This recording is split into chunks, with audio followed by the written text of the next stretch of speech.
Я должен сказать, огромные изменения. Үзгәрешләр бик зур дип әйтер идем җирлектә. Халык үзгәрде, кәефләр күтәренке. Багдашкинлылар бик активлашты хәзер. Владимир Кузьмин авылның иң хөрмәтле кешеләренең берсе, 17 ел хуҗалык җитәкчесе булып эшләгән. Әле Багдашкинада гыйбадәтханә төзүне башлап йөрүче дә, дөрес авыл халкы да ярдәм иткән. Изге йортның ачылуын түземсезлек белән көтә авыл халкы. Проблемы они решают. Вот сельский дом построили. Җирлектә проблемалар акрынлап шишелә. Яңа гына клуб төзеделәр. Параллель рәвештә чиста су программасы эшли. Тәмле сыйфатлы су килә башлады.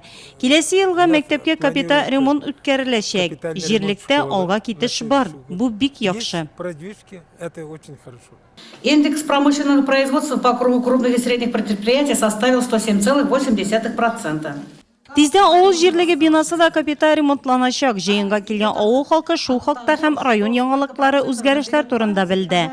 Әмма Багдашкинлылар терлекне аз асрый башлаган. Ташламалы кредиттан быел файдаланучылар булмаган. Халык моны кризиска бәйләп аңлата ди авыл җирлеге башлаган.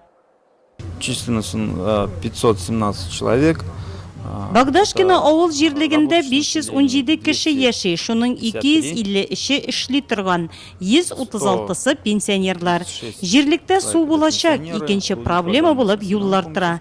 Җәяүлеләр йөри торган күпер ремонтлана, ул үзара салым акчасына төзекләндерелә.